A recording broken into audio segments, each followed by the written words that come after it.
Hello friends, welcome back to the good life. आज हम mathematics cover करेंगे और पैडागोजी से रिलेटेड कुछ क्वेश्चन सॉल्व करेंगे जो कि लास्ट ईयर के सीटेट के एग्जाम में आए थे। Let's start then. Question 1, which of the following model is least appropriate to develop the conceptual understanding the relationship of ones, tens and hundreds in early grade learners. तो हमें यह बताना है कि वंस, टेंस और हंड्रेड की conceptual understanding develop करने के लिए इन चार ऑप्शंस में से कौन सा सबसे कम रेलेवेंट है। चलिए देखते हैं। सबसे पहले हमें उन ऑप्शंस को देखना है जो वंस, टेंस और हंड्रेड सिखाने के लिए रेलेवेंट हैं। Deans blocks.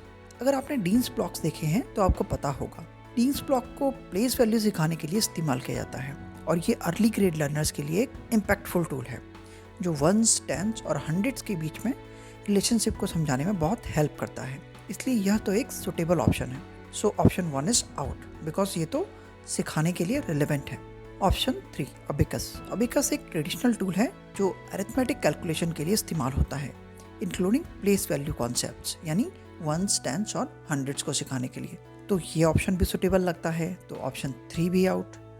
अब आते हैं ऑप्शन 4 पर, place value chart. Place value chart specifically ones, tens और हंड्रेड के बीच में रिलेशनशिप को विजुअलाइज करने और समझने के लिए डिज़ाइन किया गया है। ये एक सिंपल सा टूल है जो अर्ली ग्रेड क्लासरूम्स में आपको आमतौर पर क्लास में टंगा हुआ मिलेगा, इसलिए यह भी सुटेबल लगता है प्लेस वैल्यू सिखाने के लिए।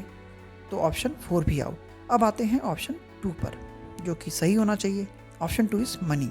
पैसा बेसिक अरिथमेटिक और कभी कभी प्लेस वैल्यू सिखाने के लिए भी इस्तेमाल किया जा सकता है, लेकिन इसका मेन ऑब्जेक्टिव वंस, टेंस और हंड्रेड के बीच के रिलेशनशिप को डेवलप करना नहीं होता है।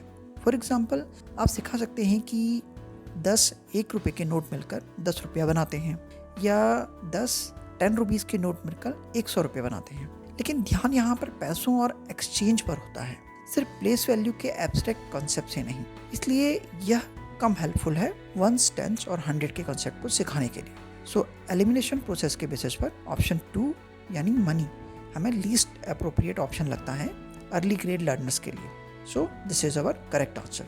अब चलते हैं नेक्स्ट क्वेश्चन पर। Question 2. Which of the following is not true about multiplicity of approaches in teaching mathematics? Question यह पूछ रहा है कि मैथ में जो एक क्वेश्चन को कई तरह से सॉल्व करने की टीचिंग अप्रोच होती है, उसके बारे में इन चार ऑप्शंस में से कौन सा ऑप्शन गलत है। चलिए देखते हैं। Option 1, very often there are many ways of solving a problem. ये बिल्कुल सही है। मैथमेटिक्स में एक ही प्रॉब्लम को सॉल्व करने के लिए कई तरह के अप्रोचेस होते हैं और यह एक इंपॉर्टेंट एस्पेक्ट है। मान लीजिए एक सिंपल एडिशन प्रॉब्लम है 5 + 3। इसको सॉल्व करने के लिए एक बच्चा सीधे तौर पर गिनती कर सकता है, जैसे 1 2 3 4 5, फिर उसके बाद 6 7 8, या फिर वो एक मेंटल मैथ का तरीका इस्तेमाल कर सकता है, जैसे कि 5 से शुरू करके 3 ऐड करने का, जो उन्हें आंसर 8 देगा। So option 1 is out. Option 3, offering such a choice allows children to explore and use the approach that is most natural and easy for them। यह भी सही लगता है। डिफरेंट लर्नर्स की डिफरेंट स्ट्रेंथ और प्रेफरेंसेस होती हैं, उनको वैरायटी ऑफ अप्रोचेस से एक्सपोज करने पर एक स्टूडेंट वह अप्रोच चूज कर सकता है जो उसके साथ अच्छे से रेजोनेट करती है। So option 3 is also out. Option 4, it is crucial for liberating school mathematics from the tyranny of the one correct answer. ये स्टेटमेंट भी सही लगता है। मैथ में यूजुअली एक ही आंसर सही होता है, उस सही आंसर तक पहुंचने में कहीं ना कहीं क्रिएटिविटी सप्रेस हो जाती है। मल्टीपल प्रॉब्लम सॉल्विंग अप्रोचेस को टीचिंग में इंक्लूड करने से क्रिएटिविटी को स्पेस मिलता है क्लासरूम में और एक रिच लर्निंग एक्सपीरियंस मिलता है स्टूडेंट्स को। और ध्यान रहे कि मैथमेटिक्स पढ़ाने का मेन ऑब्जेक्टिव है मैथमेटाइजेशन ऑफ माइंड, ना कि पूरा फोकस सही आंसर तक पहुंचने में। तो ऑप्शन 4 भी आउट। अब बचता है ऑप्शन 2, यही सही होना चाहिए। It hampers the learning of child as it leads to confusion. यह स्टेटमेंट गलत है। Multiplicity of approaches actually fosters learning by encouraging exploration and understanding of various methods। बच्चों को अलग अलग अप्रोचेस को चूज करने के लिए एनकरेज करना उनकी फ्लेक्सिबिलिटी और अंडरस्टैंडिंग को बढ़ाता है। So option 2 is the one we were looking for. Elimination process के बेसिस पर ऑप्शन 2 यानी कि it hampers the learning of child as it leads to confusion, यही गलत लगता है। अब आते हैं क्वेश्चन 3 पर। Which of the following statement is most appropriate. So हमें मैथमेटिक्स से रिलेटेड 4 स्टेटमेंट दिए हुए हैं, हमें सबसे अप्रोप्रिएट ऑप्शन सेलेक्ट करना है। चलिए एक एक करके देखते हैं। Mathematics lab is essential as it provides opportunities for hands on activities for students. इस ऑप्शन में यह कहा गया है कि मैथमेटिक्स लैब की ज़रूरत है क्योंकि यह स्टूडेंट को प्रैक्टिकल एक्टिविटीज़ के लिए मौका देती है। हैंड्स ऑन लर्निंग एक्टिविटीज़ के लिए। एक उदाहरण के रूप में अगर एक स्कूल में एक मैथमेटिक्स लैब है जहाँ पर स्टूडेंट को शेप्स, पैटर्न्स और मेजरमेंट्स के कॉन्सेप्ट को एक्सप्लोर करने का मौका मिलता है, तब वो एक प्रैक्टिकल तरीके से कॉन्सेप्ट को समझा सकते हैं, जो कि ट्रेडिशनल क्लासरूम में काफ़ी मुश्किल होता है। तो ऑप्शन 1 तो सही लगता है। Option 2, charts are used in mathematics class as an effective teaching learning material. ये ऑप्शन भी ठीक लगता है। इस ऑप्शन में यह कहा गया है कि चार्ट्स मैथमेटिक्स की क्लास में एक इफेक्टिव टीचिंग लर्निंग मटेरियल के रूप में इस्तेमाल किए जाते हैं। अगर एक टीचर ने एक लार्ज साइज चार्ट बनाया है जिसमें मल्टीप्लिकेशन टेबल्स या ज्योमेट्री कॉन्सेप्ट इलस्ट्रेट किए गए हैं, तो ये विजुअल एड स्टूडेंट्स को समझाने में बहुत हेल्प करता है और कंसेप्ट को याद रखने में आसान बनाता है। ऑप्शन 3 में आते हैं। Use of teaching learning material in mathematics class consumes students time for practice. इस ऑप्शन में यह कहा गया है कि टीचिंग लर्निंग मटेरियल का इस्तेमाल करने से स्टूडेंट का समय प्रैक्टिस में बर्बाद होता है। ये ऑप्शन तो साफ गलत है। Math is abstract by nature. Teaching learning material छोटे बच्चों को मैथ के एब्स्ट्रैक्ट नेचर को समझने में हेल्प करता है। विदाउट टीचिंग लर्निंग मटेरियल यानी कि TLM, बच्चों के लिए अर्ली मैथमेटिक्स को समझना बहुत मुश्किल हो जाएगा। तो ऑप्शन 3 इज रॉन्ग। ऑप्शन 4 देखते हैं।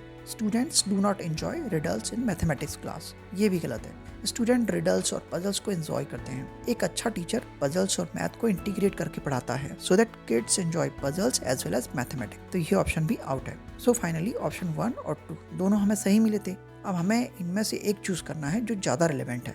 ऑप्शन 2 को अगर देखें तो ऑप्शन 2 इतना डिटेल नहीं है जितना कि ऑप्शन 1 है। जहां ऑप्शन 2 सिर्फ चार्ट्स की बात करता है टीचिंग लर्निंग के लिए, वहीं ऑप्शन 1 तो पूरी की पूरी मैथ लैब को ही इफेक्टिव हैंड्स ऑन प्रैक्टिस और टीचिंग लर्निंग के लिए सजेस्ट करता है। एक मैथ लैब में कई तरह के चार्ट्स के अलावा बहुत से तरह का टीचिंग लर्निंग मटेरियल होता है। सो ऑप्शन 1 सबसे ज़्यादा अप्रोप्रिएट है। अब आते हैं क्वेश्चन 4 पर। While solving 182 minus 67 in class 2, a teacher explained that we have subtract 7 from 2 and 2 is smaller than 7, so we will borrow 1 from 8 and then we can subtract 7 from 12. One student told teacher, "Ma'am, why we are borrowing from 8 as borrowing is not good. What a teacher should do in such a situation?" तो हमें simply एक classroom की situation दी गई है जहाँ पर teacher सिखा रहा है कि बोरो कैसे करना है, राइट। बट स्टूडेंट का क्वेश्चन ही आ गया कि बोरोइंग करना गलत है। अब यहाँ पर टीचर को क्या करना चाहिए? चलिए पहले गलत ऑप्शंस को ढूंढते हैं। Option 1, teacher should scold the student and make him set. ये ऑप्शन ठीक नहीं है क्योंकि एक टीचर के लिए स्टूडेंट के पॉइंट ऑफ व्यू को समझाने का सही तरीका नहीं है। स्टूडेंट के मन की बात सप्रेस हो जाती है और एक पॉजिटिव लर्निंग एनवायरनमेंट नहीं बन पाता। सो ऑप्शन 1 तो गलत है। Option 2, teacher should tell the students to focus on learning the algorithm of subtraction. यह भी गलत है। टीचर बोल रहा है कि आप सिर्फ घटाने की प्रोसेस पर ध्यान दो, लेकिन सिर्फ उन्हें यह कहकर कि वह प्रोसेस पर ध्यान दें और बिना उनके सवाल का समाधान किए हुए समस्या का हल नहीं होता। सो ये ऑप्शन भी गलत है। नेक्स्ट पे आते हैं। Teacher should ignore the students question and continue with her work. Student और उसके क्वेश्चन को इग्नोर करना तो बिल्कुल ही गलत है। स्टूडेंट फिर ग्रेजुअली क्वेश्चन पूछना ही बंद कर देगा। इससे तो स्टूडेंट की पूरी लर्निंग प्रोसेस ही सप्रेस हो जाएगी क्लास में। कोई क्वेश्चन ही नहीं होगा तो नया नॉलेज भी गेन नहीं होगा। ये ऑप्शन भी आउट। अब बचा है सिर्फ ऑप्शन 2, यही सही होना चाहिए।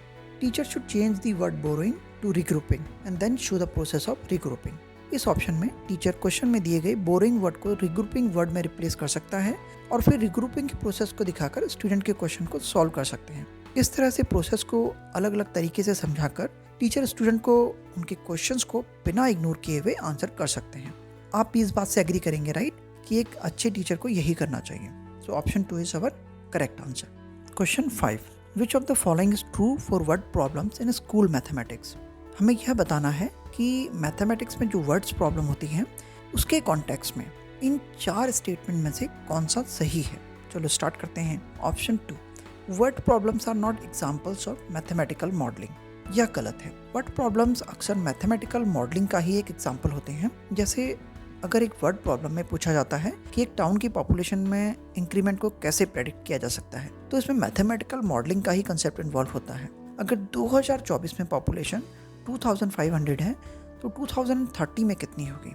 यह एक वर्ड प्रॉब्लम है। इसके लिए आपको birth rate, death rate, migration का डेटा चाहिए होगा और उसके बेस पर आप मैथमेटिकल मॉडलिंग को यूज़ करते हुए 2030 की पॉपुलेशन को प्रेडिक्ट कर पाएंगे। तो ये ऑप्शन तो गलत है। Option 3, word problems are important in secondary classes only. ये ऑप्शन भी गलत है। वर्ड प्रॉब्लम्स एलिमेंट्री क्लासेस से लेकर एडवांस क्लासेस तक हर लेवल पर इम्पॉर्टेंट होती हैं। They are useful for developing mathematical logic and maths principles and understanding real world. Option 4. Word problems focus more on procedural knowledge and mathematics.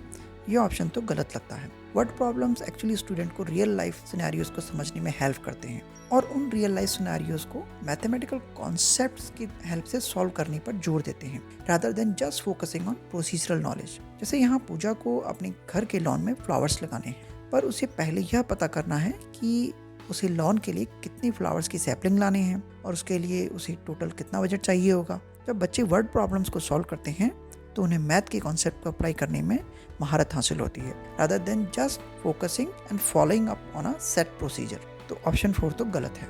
अब option 1 यही ठीक होना चाहिए।